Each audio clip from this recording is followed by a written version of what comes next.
la place, en fait? Bah, celui qui a permis de pouvoir arrêter les émeutes en grande partie, parce qu'il n'est pas uniquement le seul responsable, c'est Gérald Darmanin.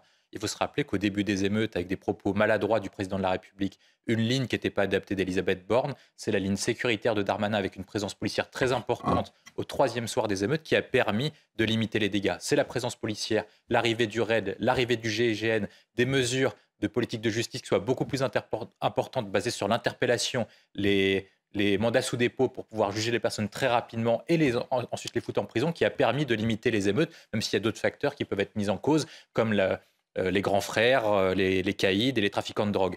Ensuite, après, le sujet qui se pose sur Elisabeth Borne et sur Gérald Darmanin, c'est est-ce que Gérald Darmanin, au-delà de la séquence des émeutes, tient la politique gouvernementale sur le ministère de l'Intérieur? Sur la loi immigration, ce n'est pas lui qui décide, c'est Elisabeth Borne notamment, parce que sa loi immigration de Darmanin a été refusée à plusieurs reprises par la commission des lois à l'Assemblée nationale et par Elisabeth Borne. Les mesures plus fermes en matière migratoire ont été refusées. Les matières plus dures en matière de politique pénale ont été refusées, notamment par le ministre de la Justice, Éric Dupond-Moretti. Toutes les mesures proposées par Darmanin en faveur de l'ordre, de la sécurité et de la justice ont été refusées par ce gouvernement. Donc Darmanin sert uniquement de prétexte et de colmatage d'une majorité qui est davantage à gauche qu'à droite sur les points régaliens. Est-ce que ça, quand même, c'est-à-dire que là, on est un peu dans les starting blocks et tout change, mais rien ne change?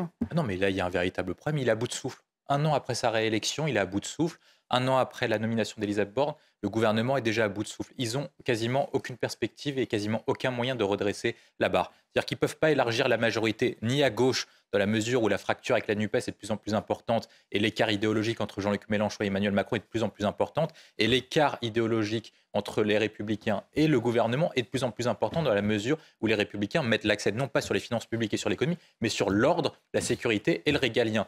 Est-ce que le gouvernement est capable de pouvoir répondre aux demandes d'Éric Ciotti et Laurent Wauquiez sur les mesures migratoires, sur les mesures de sécurité, sur les demandes en faveur du travail? Il ne le fera jamais. De toute façon, il ne veut pas se couper, comme vous l'avez dit, de sa majorité, notamment de son aile gauche. Ensuite, donc, il ne peut pas élargir son champ politique. Le deuxième moyen, c'est de pouvoir changer d'idéologie et de cap. Comme lors de son premier quinquennat, au bout d'un an, son projet politique s'est heurté à l'époque face aux Gilets jaunes. Cette fois-ci, son projet politique s'est heurté face aux banlieues. Il promettait, lors de sa réélection, lorsqu'il essayait de séduire les électeurs de Jean-Luc Mélenchon, il promettait le vivre ensemble. Finalement, c'est la ligne de Gérard Collomb qui s'impose. Ce n'est pas le vivre côte à côte, c'est le vivre face à face qui est en train de s'imposer, notamment depuis l'émergence des émeutes. Sa ligne politique économique s'est heurté par rapport à la crise financière, par rapport à la crise énergétique et par rapport à la crise bancaire qui est en train d'arriver. Est-ce qu'il sera en capacité de payer les taux d'intérêt de la dette qui sont en train d'exploser? Est-ce qu'il sera capable de faire face aux menaces internationales dans la mesure où nos forces armées, notre diplomatie n'est pas en capacité de pouvoir rivaliser ni avec les États-Unis, ni avec la Chine, ni de pouvoir alimenter l'effort de guerre en Ukraine parce que notre économie est à bout de souffle? Et enfin, il n'a plus de souffle d'un point de vue sociétal parce qu'il est plus en phase avec d'une part, les Français et même son propre électorat. Lorsqu'il dit qu'on peut imposer le vivre ensemble, lorsqu'on dit qu'on ne doit pas imposer des mesures d'ordre et de sécurité, son propre électorat le rejette dans la mesure où 70% des Français veulent ce type de mesures et que lui les refuse. Nous sommes donc condamnés à l'immobilisme pour les 4 prochaines années. Le seul moyen de faire un remaniement, c'est de remanier Macron, en fait.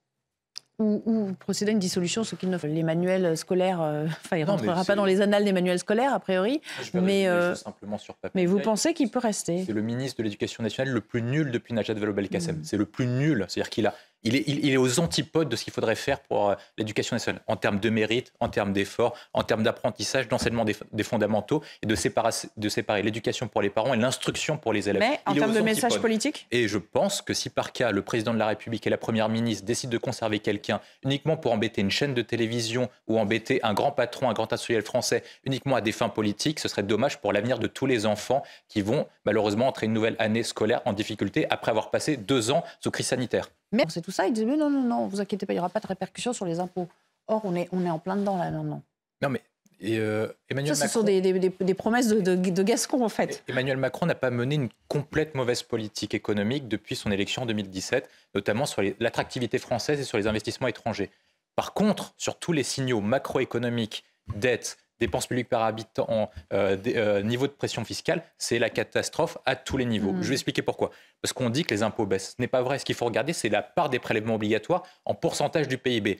Et ceux-ci n'ont pas arrêté d'augmenter depuis l'arrivée de François Hollande au pouvoir jusqu'à Emmanuel Macron aujourd'hui. Ça veut dire que la part du salaire que vous touchez et qui est prélevée par l'État d'une autre manière, que ce soit par la TVA, par la fiscalité directe, par la fiscalité indirecte, etc., a augmenté en France. La part des dépenses publiques a augmenté en France, c'est-à-dire que l'argent dépensé par l'État a augmenté en dépenses sociales, etc. Et dans tous les domaines. Ensuite, au niveau de la dette publique, c'est-à-dire que la dette publique est passée de 2 500 milliards d'euros à 3 000 milliards d'euros, notamment avec la crise Covid. Et cette augmentation n'est due qu'à 10% de la part du Covid. Tout le reste devient du fait des dépenses d'augmentation de l'État, de la part d'Emmanuel Macron. Donc cette politique économique ne fonctionne pas. Pourquoi est-ce qu'elle ne fonctionne pas? Parce que lorsque vous menez une politique économique, vous avez 3 grandes zones économiques en France. Vous avez l'Asie de l'Est, vous avez les États-Unis et l'Europe. Les États-Unis et la Chine ont mené une politique dite de croissance. Les États-Unis, entre 2008 et maintenant, ont augmenté leur PIB de manière exponentielle. Je vais citer un exemple. En 1980, le niveau de richesse produite par un habitant français, allemand, américain était de la même chose, 30 000 $ par tête. Aujourd'hui, on gagne à peu près 36 000 euros, tandis qu'un Américain gagne 60 000 euros. C'est-à-dire qu'il gagne beaucoup plus que nous en changeant de ligne politique. Ce qu'il faut, c'est changer de logiciel politique parce que ce logiciel ne fonctionne pas. On transfère la pauvreté à quelqu'un d'autre. On a le record de dépenses sociales en France. Pourtant, on a le record du nombre de pauvres. Il y a 10 millions de pauvres en France. C'est-à-dire que l'État sous nous, l'État social ne fonctionne pas. Il faut qu'Emmanuel Macron change de ligne économique, change de ligne politique. Sinon, on va à une grande révolte des classes moyennes et populaires comme lors de l'époque des Gilets jaunes. C'est vrai que l'argument des ménages, sauf que le consentement à l'impôt, ça n'existe plus vraiment. C'est-à-dire qu'on ne peut pas s'opposer à ces taxes déjà indirectes, comme il le décrivait tout à l'heure, et puis même avec le prélèvement à la source, c'est impossible de toute façon de s'y soustraire aujourd'hui. Ah non, mais personne ne refusera de payer ses impôts en France. La capacité de l'URSSAF à recouvrer les impôts, notamment des entreprises et des particuliers, est très importante. Mais ça devient quand même un débat dans les conversations, vous savez. Mais le sujet, moi je pense, c'est pas celui-ci. C'est que de toute façon, là, vous avez parlé de l'inflation à 10%. On a déjà eu des inflations à 10% en France et on s'en est très bien sorti.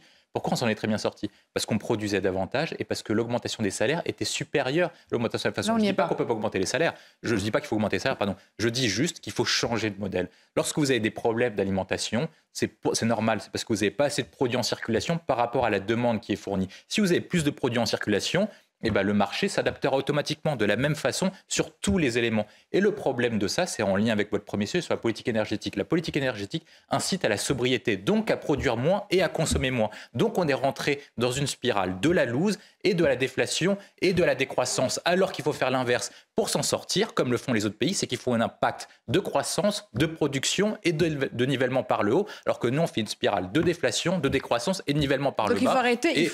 Moi, le problème, c'est que je ne sais pas où est-ce qu'on va tomber. Il faut arrêter la sobriété énergétique, donc. Moi, je pense qu'il faut, il faut reproduire. Moi, je pense qu'il faut encourager la consommation, je pense qu'il faut encourager la production, il faut encourager les gens à aller travailler, et ça permettra de créer une spirale positive du nivellement par le haut plutôt que le nivellement par le bas. Et de là, des coûts abandonnés, il est toujours sur la table aussi. Il est sur la table, il est difficile à mettre en œuvre pour plusieurs raisons. D'une part, c'est que le montant des dégâts est estimé entre 650 millions et 1 milliard d'euros. C'est-à-dire qu'il faut trouver 650 millions d'euros, 1 milliard d'euros. Si vous prenez, estimation du ministère de la Justice, 10 000 émeutiers, vous leur demandez de rembourser 1 milliard d'euros. C'est-à-dire qu'il faut compter par émeutier ce qui va rembourser. La difficulté, c'est que ces émeutiers-là, soit ils n'ont pas d'argent, soit ils n'ont pas de revenus, soit c'est l'argent de leurs parents, forcément. Et si les parents, souvent ne travaillent pas et bénéficient d'aide sociale. Moi, je pense que de toute façon, même si par cas on ne recouvre pas tous les montants de 650 millions d'euros à 1 milliard d'euros, on est capable de mettre en place un moyen pour que ces personnels puissent réparer. Soit en saisissant les aides sociales, en prélevant les aides sociales sur le revenu de leurs parents, soit que ces personnes-là aident à la reconstruction. Est-ce que des personnes ne peuvent pas être condamnées à réparer des vitres, à travailler pour pouvoir remettre les commerces sur l'état de marche? C'est pratique ailleurs, en Europe du Nord, d'ailleurs. Exactement. Et moi, je pense qu'il faut pouvoir mettre ça parce qu'il faut mettre en place un principe de responsabilité. Même si vous n'avez pas les moyens de rembourser, vous rembourserez à votre niveau et par rapport à vos capacités.